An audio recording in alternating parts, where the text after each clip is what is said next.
दोस्तों, मैं फराज मलिक। दुनिया में बहुत सारे तानाशाह पैदा हुए जिन्होंने अपने देश की जनता को बुरी तरह लूटा। गोला बारूद आर्मी के दम पर अपने देश की जनता को पैरों के नीचे दबा कर रखा।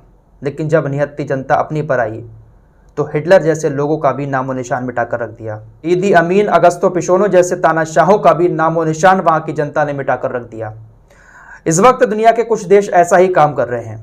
ताज़ा मामला श्रीलंका का आपके सामने है, जहां पर राजपक्षे परिवार ने अपनी तानाशाही दिखाते हुए श्रीलंका की जनता को लूटा। और इस वक्त क्या हाल है लंका के, वो आप सब देख रहे हैं। पैसा लूटकर राजपक्षे परिवार के सभी नेता भाग चुके हैं। दूसरा नंबर है चाइना का। चाइना के इस वक्त जो प्रधानमंत्री हैं वो भी तानाशाह से कम नहीं है। एक ऑर्डर की देर है और हजारों लाशें बिछ जाएंगी। चाइना की जनता इस वक्त चाइना आर्मी के निशाने पर खड़ी हुई है। इधर ऑर्डर मिला, इधर ट्रिगर दबा और लाखों लोगों की लाशें गिर जाएंगी। असल में मामला यह है कि चाइना के अंदर एक बहुत बड़ा बैंक घोटाला हुआ है, जिसके चलते हुए चाइना के लाखों लोगों के बैंक अकाउंट फ्रीज कर दिए गए हैं। वो पैसा नहीं निकाल पा रहे हैं। इंसान बैंक में अपना पैसा जमा इसलिए करता है ताकि उसका पैसा सुरक्षित रहे, लेकिन अपना ही पैसा वहां के लोग नहीं निकाल पा रहे हैं। चाइना के अंदर जो बैंक घोटाला हुआ है वो भारतीय रुपए के अनुसार 40,000 करोड़ का है।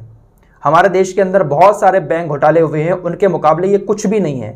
हमारे यहाँ तो बड़े बड़े भगौड़े बैंक घोटाला करके देश की जनता का पैसा लेकर भाग गए, लेकिन उनका कुछ नहीं हो पाया। तो 40,000 करोड़ का घोटाला हुआ। अप्रैल के महीने में साउथ चाइना मॉर्निंग पोस्ट नाम के अखबार ने एक आर्टिकल छापा जिसमें यह बात कही कि चाइना के अंदर 40,000 करोड़ का एक बैंक घोटाला हुआ है, जिसके बाद लोगों के हाथ पैर फूल गए। लोग अपना पैसा निकालने के लिए बैंकों की तरफ दौड़ने लगे। जब बैंकों में बहुत ज़्यादा भीड़ इकट्ठी होने लगी तो उसके बाद चाइना की बड़ी बैंक ने उन लोगों के अकाउंट को फ्रीज कर दिया। हवाला दिया गया कि सिस्टम अपडेट हो रहा है, कुछ टाइम लगेगा, तब तक आप अपना पैसा नहीं निकाल सकते। ऐसे ही करते करते 4 महीने गुजर गए। 4 महीने के बाद भी चाइना के लोग अपने बैंक अकाउंट में जमा किया हुआ पैसा नहीं निकाल पा रहे हैं। बैंकों की तरफ से आश्वासन दिया गया कि 15 जुलाई को सबका पैसा वापस कर दिया जाएगा, लेकिन 15 जुलाई आई और पैसा वापस नहीं किया गया। बैंक की तरफ से कहा गया कि हमें पता ही नहीं है 40,000 करोड़ रुपए कहां चले गए, फुर हो गए, उड़ गए, पता ही नहीं है कहां चले गए। लेकिन 40,000 करोड़ रुपए का घोटाला हो चुका है चाइना के अंदर। जब बैंकों की तरफ से यह कहा गया कि हमें पता ही नहीं है कि 40,000 करोड़ रुपए कहां चले गए, तो उसके बाद चाइना के लोगों का गुस्सा फूट पड़ा और लाखों लोग सड़कों पर निकलकर प्रदर्शन करने लगे। कई रोज से प्रदर्शन हो रहा था, लेकिन अब प्रदर्शन इतना ज्यादा बढ़ चुका है कि चाइना ने अपनी आर्मी को रोड पर उतार दिया है। बैंकों के सामने टैंक ले जाकर खड़े कर दिए हैं। आर्मी ने अपने बंदूकों को लोड कर रखा है, क्योंकि चाइना के अंदर तानाशाही चलती है और प्रदर्शन करना वहां पर एक बहुत बड़ा अपराध माना जाता है। लेकिन इसके बावजूद भी प्रदर्शनकारी लगातार रोड पर प्रदर्शन कर रहे हैं। खतरा यह बना हुआ है कि कहीं 1987 वाला मामला फिर से चाइना के अंदर एक बार सामने न आ जाए।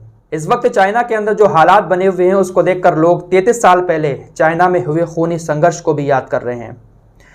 1989 में कुछ इसी तरीके का मामला सामने आया था, जब चाइना बहुत तेजी के साथ विकास की राह पर दौड़ रहा था। लेकिन विकास ऐसा हो रहा था कि अमीर और ज़्यादा अमीर होता जा रहा था, गरीब और ज़्यादा गरीब होता जा रहा था। नेता और बिजनेसमैनों के अलावा पैसा किसी के पास नहीं था। उस वक्त भी कुछ ऐसे ही मामले सामने आ रहे थे जिसके विरोध में लाखों लोग सड़कों पर उतर चुके थे। सरकार के खिलाफ विरोध प्रदर्शन करने के लिए लाखों लोग बीजिंग के थियानमेन स्क्वायर पर इकट्ठा हो जाते हैं। जब लाखों लोग सरकार के विरोध में उतरे तो सरकार ने चाइना के अंदर मार्शल लॉ लागू कर दिया। मार्शल लॉ लागू होने के बाद सेना अपने गोला बारूद लेकर सड़कों पर उतर गई। सरकार को लगा कि सेना को देखकर लोग यहां से भाग जाएंगे, प्रदर्शन नहीं करेंगे, लेकिन लोग वहां पर डटे रहे, सरकार का विरोध करते रहे। रात का वक्त हुआ, एक ऑर्डर आया, फायर।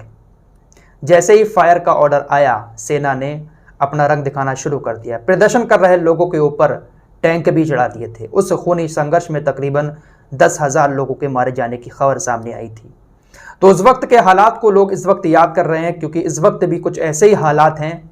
सेना तैयार है अपने टैंक के साथ, गोला बारूद के साथ, लेकिन जिन लोगों के पैसे बैंक में फंसे हुए हैं वो लोग अभी भी प्रदर्शन लगातार कर रहे हैं। उनका कहना यही है कि जब तक पैसे वापस नहीं होंगे हम ये प्रदर्शन जारी रखेंगे। तो खतरा यही लग रहा है कि अगर कहीं ऑर्डर मिल जाता है कि फायर, तो फिर सोचिए वहां की जनता का क्या होगा। क्योंकि तानाशाही जो होती है ना, जब इंसान के सर पर सवार होती है तो फिर वो किसी की नहीं सुनता है। हो सकता है कि 1989 वाला खूनी संघर्ष एक बार फिर से देखने को मिल जाए, क्योंकि बैंकों की तरफ से अभी भी कोई सफाई नहीं दी जा रही है, सही से कोई तसल्ली नहीं दी जा रही है उन लोगों को कि आखिर इतना बड़ा घोटाला कैसे हुआ, आपका पैसा मिलेगा या नहीं मिलेगा। हमारे देश के अंदर भी बड़े बड़े घोटाले हुए हैं, लेकिन उनसे बहुत छोटा ये घोटाला है। हमारे देश में तो अरबों रुपए लेकर कहाँ से कहाँ लोग फरार हो गए। फिलहाल इस रिपोर्ट में इतना ही। अगर अभी तक आपने मेरा सफ़र को सब्सक्राइब नहीं किया है तो सब्सक्राइब कर लें, क्योंकि यहाँ पर देश विदेश की सभी खबरें बहुत कम समय में आप लोगों के सामने रखी जाती हैं। मिलते हैं एक और नई वीडियो के साथ, तब तक के लिए अपना ख्याल रखें।